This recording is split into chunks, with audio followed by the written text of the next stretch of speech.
Kalau sudah direkod saya sudah apa namanya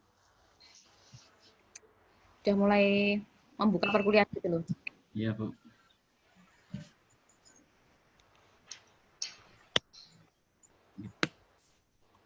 Sudah? Sudah, Bu. Selamat sore. Assalamualaikum warahmatullahi wabarakatuh. Waalaikumsalam warahmatullahi wabarakatuh. Alhamdulillah sore ini kondisi saya berangsur membaik. Mudah-mudahan hingga hari esok dan seterusnya kembali sehat seperti sebelum sakit ya, sehingga bisa beraktivitas kembali. Untuk sore ini sesuai dengan kesepakatan. Nah, Mas Rizal ini kameranya jangan terbolak-balik, Mas Rizal. Bentar, Bu. Ini, Bu. Pakai HP, Bu. Nah, ya, ini. Loh, ini gimana ya ini? Nah, jadi sesuai dengan kesepakatan, padahal saya sudah menginfokan ke Mas Didik ya, tapi tidak jadi masalah apabila sore ini yang masuk presentasi itu 2 kelompok. Iya, Bu. Ya. Ini dari kelas akuntansi dulu. Iya, Bu. Dari akuntansi dulu, teman-teman. Kemarin minta yang pertama.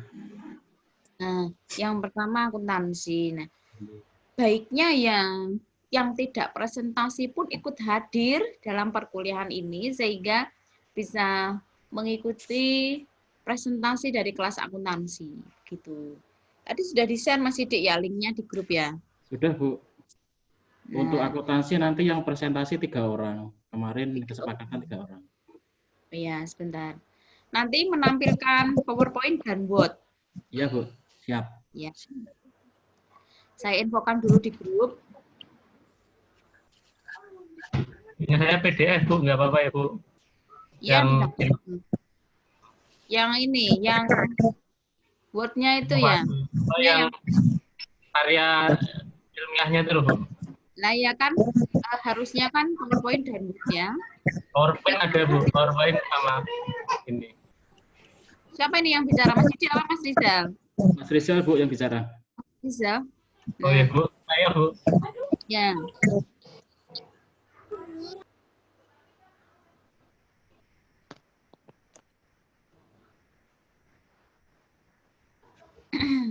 Nah, silakan bisa langsung memulai presentasi untuk kelas akuntansi.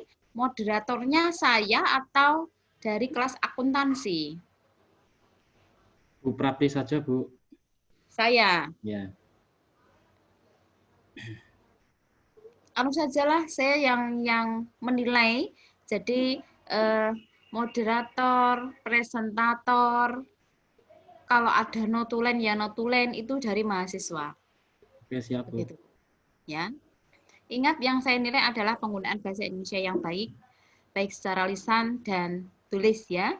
Secara lisan dari cara mahasiswa membawakan presentasi, kemudian secara tulis yaitu dari hasil karya tulis ilmiah yang sudah Anda tuliskan itu.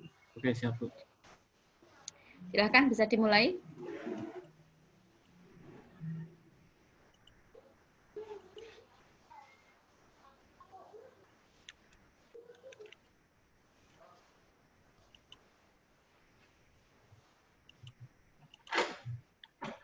Assalamualaikum warahmatullahi wabarakatuh.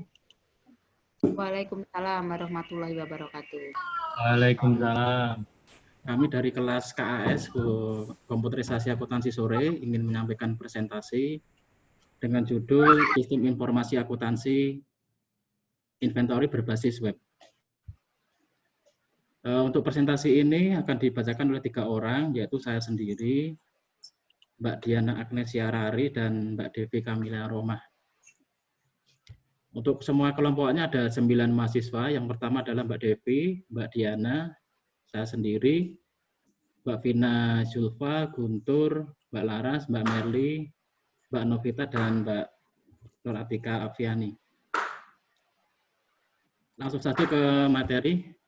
Mulai dari pengertian sistem informasi akuntansi adalah sistem informasi akuntansi merupakan salah satu jenis sistem informasi yang diperlukan oleh perusahaan dalam menangani kegiatan operasionalnya sehari-hari untuk menghasilkan informasi-informasi akuntansi serta informasi lainnya mengenai proses bisnis perusahaan yang diperlukan oleh manajemen dan pihak-pihak terkait lainnya sehubungan dengan pengambilan keputusan dan kebijakan-kebijakan lainnya.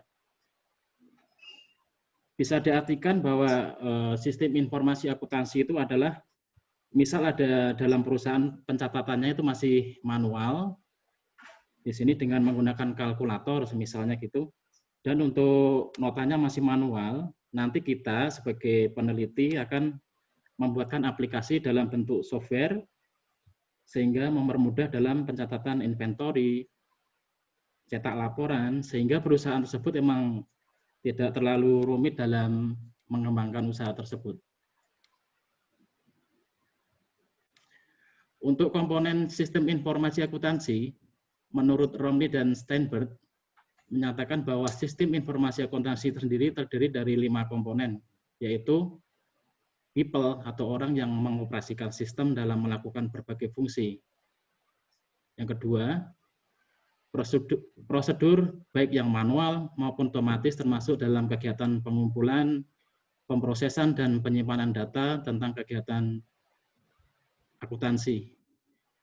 Kemudian yang ketiga, tentang kegiatan atau proses bisnis akuntansi. Yang keempat adalah software. Digunakan untuk memproses data dari suatu sistem informasi akuntansi. Dan yang kelima adalah informasi teknologi infrastruktur, termasuk di dalamnya komputer, peralatan komunikasi, dan jaringan. Untuk slide selanjutnya akan disampaikan oleh Mbak Diana, Bu. Kemarin mau dibacakan sama 3 orang.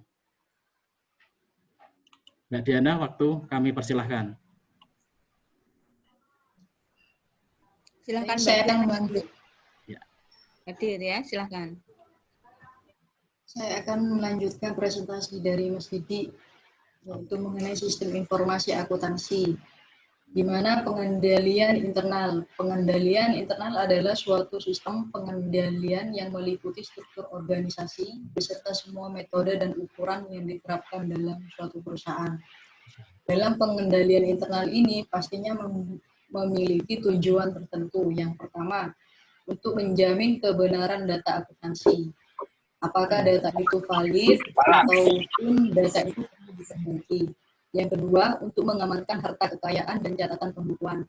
Dalam catatan pembukuan itu sendiri biasanya ada laporan neraca, laporan laba rugi, laporan perubahan modal. Yang ketiga, untuk menggalakkan efisiensi usaha. Yang dimaksud menggalakkan efisiensi usaha yaitu untuk meningkatkan bagaimana suatu perusahaan itu mendapatkan profit yang lebih tinggi dari tahun yang sebelumnya. Yang keempat yaitu untuk mendorong ditaatinya kebijakan pimpinan yang telah dibuat manajemen. Contohnya peraturan atau SOP yang ada di dalam suatu perusahaan. Selanjutnya,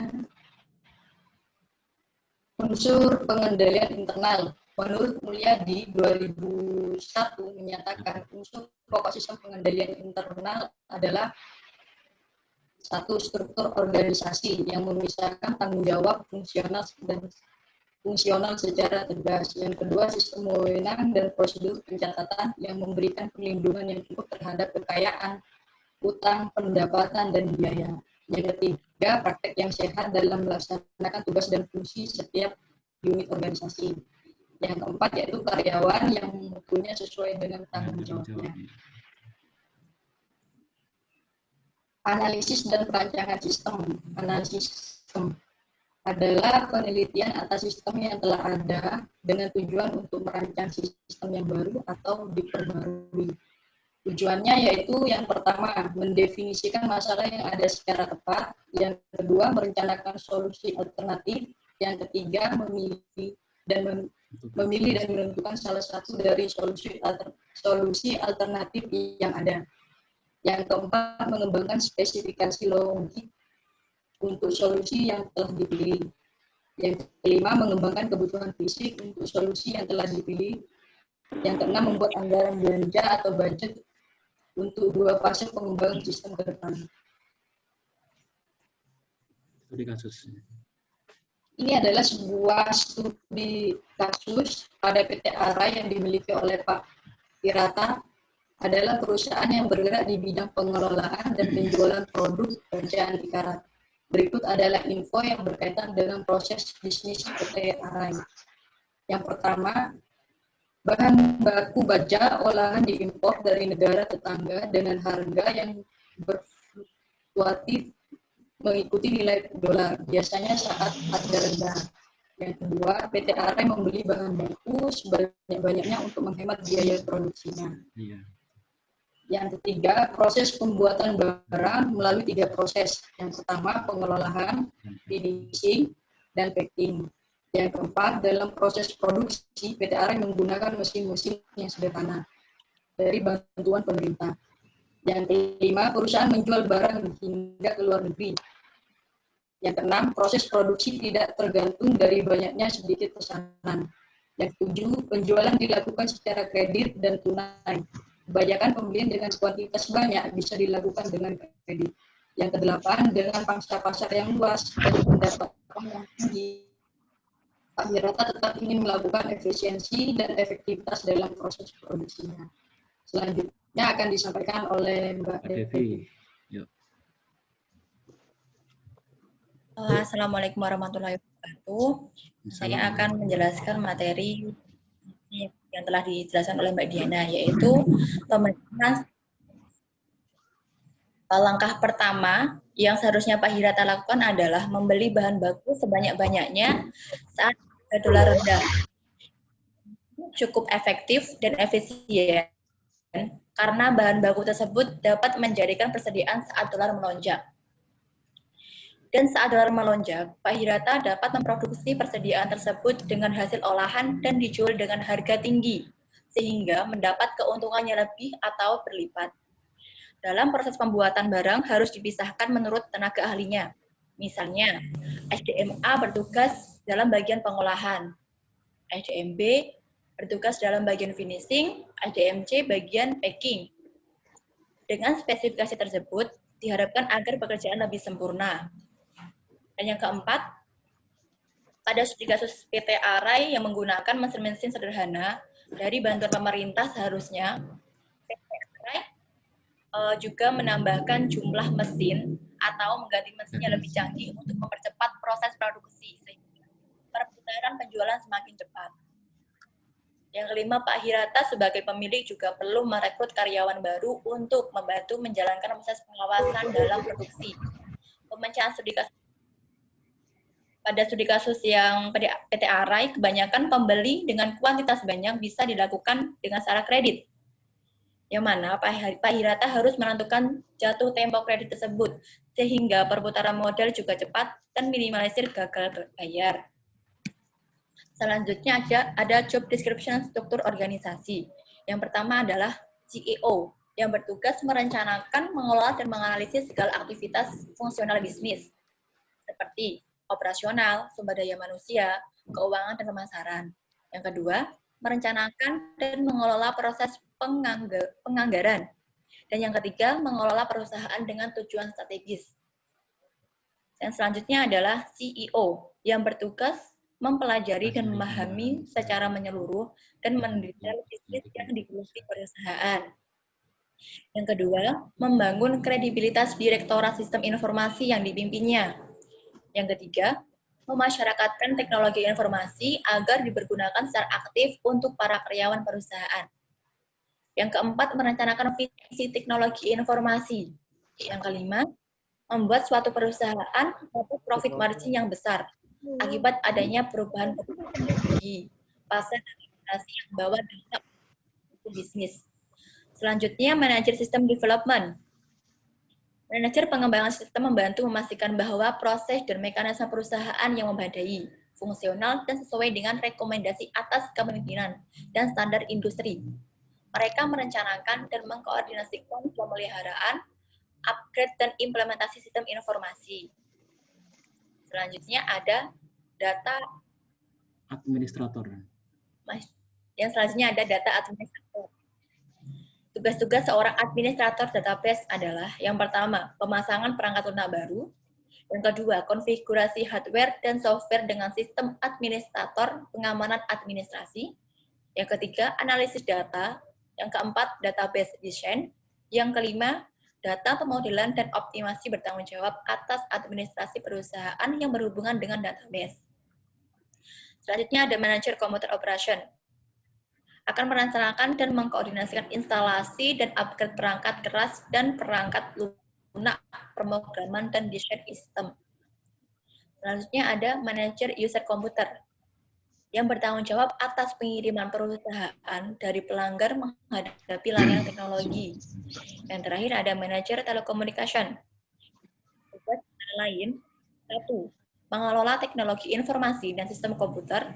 Yang kedua, bertanggung jawab pada kesiapan dan ketersediaan sistem komputer atau aplikasi dalam lingkungan perusahaan. Yang ketiga, membuat dan atau implementasi semua sistem dan aplikasi. Yang keempat, merancang, mengelola dan mengawasi serta mengevaluasi operasional dari sistem informasi dan pendukungnya. Dari beberapa materi yang telah dijelaskan dari Mas Yudi, Mbak Diana, dan saya sendiri, jadi dapat disimpulkan bahwa sistem informasi akuntansi sangatlah penting di dalam suatu perusahaan. Sistem yang berarti cara merupakan langkah yang harus disusun setiap perusahaan agar meningkatnya nilai perusahaan itu sendiri. Misalnya, komponen sistem akuntansi yang meliputi people atau orang yang mengoperasikan sistem dan melakukan berbagai fungsi di berbagai bidang.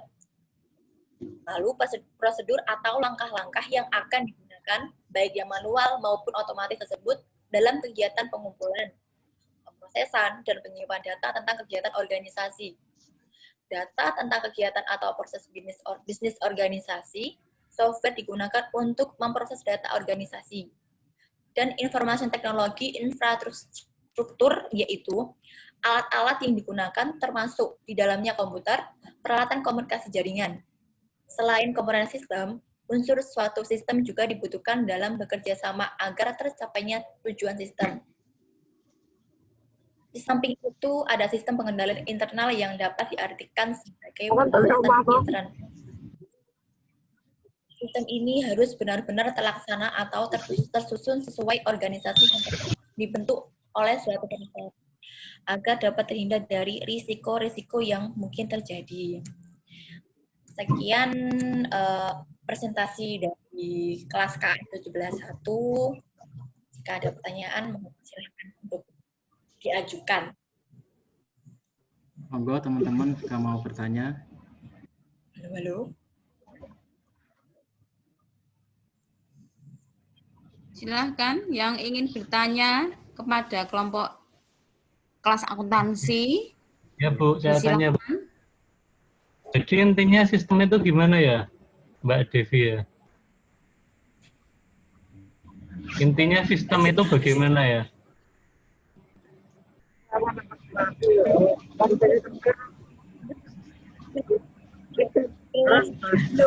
Sistem itu kalau menurut presentasi ini adalah suatu sistem pembaruan, Mas. Semisal kalau dari awalnya masih manual, kita menggunakan sistem yang baru gitu.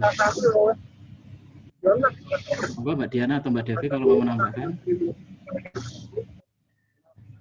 Jadi sistem itu gimana, Mas? Memperbarui sistem gitu. Update. Pertama kan kalau semisal kita pakai sistem yang manual gitu ya, kalau dalam pencatatan perdagangan itu kan ada sistem yang manual. Itu semisal kita pencatatannya pakai kalkulator, terus untuk notanya masih manual.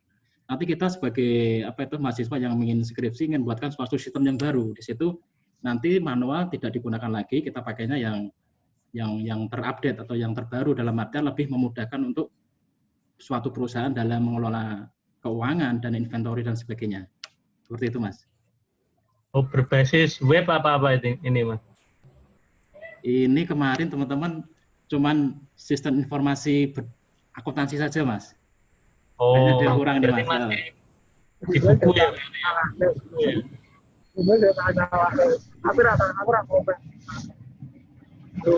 Itu mungkin Mas Rizal jawaban dari kita, dari kelas akuntansi. Mungkin untuk jelasan nanti kalau ketemu offline kita ngobrol-ngobrol gitu, Mas. Siap Mas, sudah jelas Mas. Oke, Bagus Mas makasih, Mas Rizal. presentasinya Mas. Ya, Mas. Untuk teman-teman mungkin ada pertanyaan lagi, kalau nggak ada, karena mengingat ini kan 2 kelompok ya, mungkin untuk kelompok kedua biar lebih maksimal. Ini untuk Bu Prabi, apakah perlu saya share untuk file Word-nya, Bu?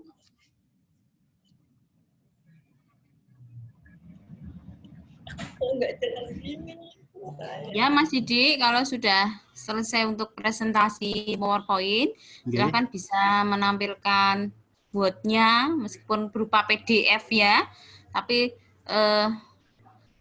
yang penting bisa terbaca. Oke, Bu, siap.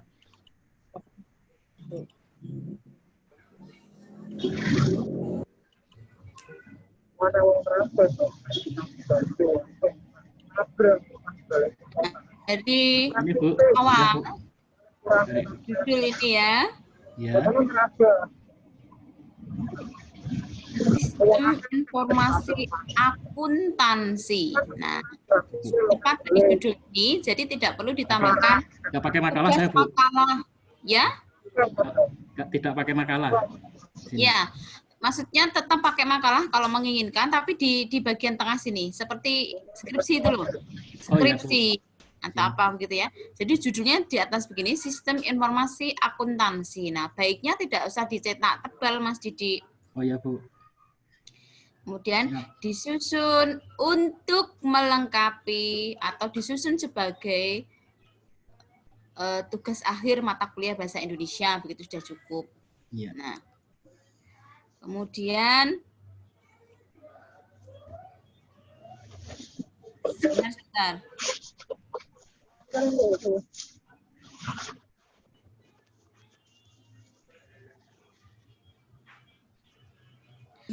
Nah, kemudian program studi kompetensi akuntansi. Nah, ini nama alma maternya mana, Mas Didi? Kurang, dituliskan, Bu. Dong. Nah, Universitas menjadi Telkom, universitas ya. Ya. Nah, ya, dia dituliskan. Iya, Bu. Ya. Kemudian lanjut halaman berikutnya. Untuk kata pengantarnya rata kanan, rata kiri sudah, Bu. Kata pengantar ya menggunakan rata kanan kiri terus. Ini tersisa berapa menit, Mas Didi? Ini sisa tinggal 20 menit, Bu. 20 menit Semarang ya, Semarang 4 Agustus 2020. Kemudian daftar isi. Latar belakang. 1 pendahuluan ya, kemudian 1.1. Ini jangan di sini Mas Didi, di sini ya sama. Ya, Bu. Nah, ini juga di sini. Kemudian di sini diberi titik panjang. Titik, supaya bisa melihat letak halaman ini ada di halaman berapa begitu. Ya, kalau takut lupa ditulis saja baiknya. Ini sudah saya catat, Bu. Ya. Kemudian selanjutnya ya sudah tepat menggunakan angka ya, bukan lagi huruf. Karena apa? Supaya selaras relasi. Bab 1 ya di sini pokok bahasan pertama ya 1.1 baiknya begitu. Nah, semuanya sudah menggunakan perataan kiri dan kanan. Betul. Kemudian rumusan masalahnya.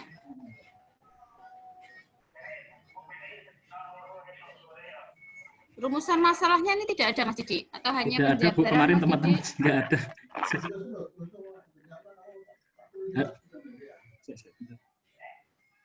Oh, berarti hanya pemaparan ya ini ya? Ya, Bu.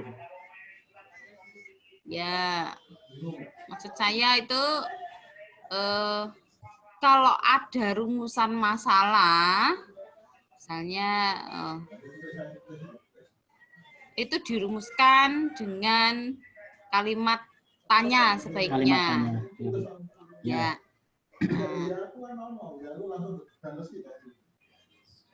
Kemudian, oh ya, sambil mengisi kehadiran mahasiswa di kolom chat ya, sambil saya mengoreksi pekerjaan dari kelompok kelas akuntansi.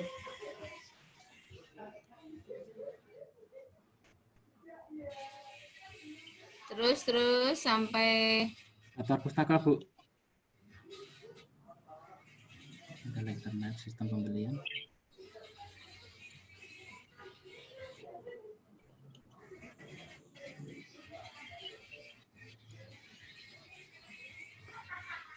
kesimpulan coba.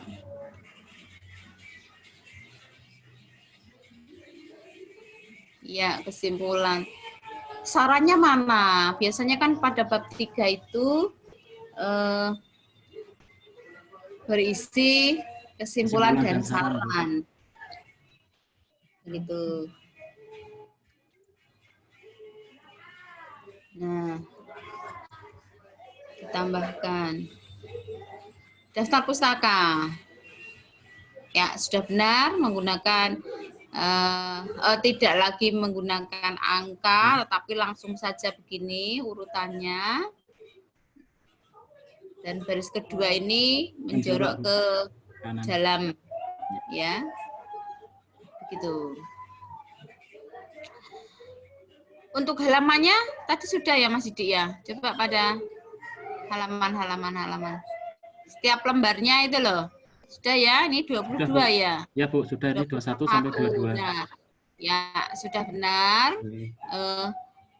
Terkadang penulis itu ketika menulis karya tulis ilmiah itu tidak dicantumkan letak halaman ini, tapi di daftar isi itu ada. Nah, ini kan bisa menyesatkan pembaca ya, sehingga kesulitan untuk menemukan isi daripada karya tulis yang saudara buat itu.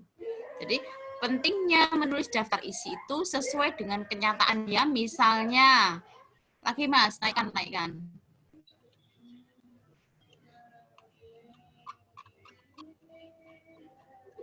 Nah, lagi. Bawah. Lagi. Misalnya latar belakang ada di halaman 3, maka kenyataannya pada isinya itu ya harus ada di halaman 3. Jangan sampai ketika menuliskan itu tidak sesuai dengan letak halaman. Iya, Bu. Begitu. Ya. Ada yang ingin ditanyakan? Monggo Mas Rizal atau Mas teman-teman lain dari kelas manajemen atau grafik jika mau bertanya. Kalau tidak ada pertanyaan, ini hostnya mau saya kasihkan ke Mas Rizal. Monggo Mas Rizal kalau mau presentasi. Oh ya, siap Mas. Oke. Sebentar Mas Didi. Iya, Bu. Ini pakai Zoom yang durasi 40 menit itu ya? Iya, Bu. Ya masih gratisan free. Ini masih sisa berapa menit Mas Didi? Tinggal sisa 14 menit, Bu. Nah, ini kan nanti tidak selesai ya, tidak bisa, atau baiknya Mas Rizal pakai link baru. Apa pakai link baru Mas Rizal? Saya tak pakai apa? Soalnya nggak terbiasa pakai Zoom, pakai apa itu Jitsi boleh nggak Bu? Pakai Jitsi. Nggak punya Jitsi. Apa? Ya udah Bu, saya tak coba ini pakai ini. Atau anu saja ya, atau bagaimana ya? Tak lip lagi gitu. Pengalaman kelas pagi itu, ini Mas Rizal pakai laptop apa HP Mas Rizal? Saya pakai komputer desktop, Bu. Oh, pakai desktop ya. Tadi kelas pagi itu pengalaman, dia pakai HP, itu bisa share screen.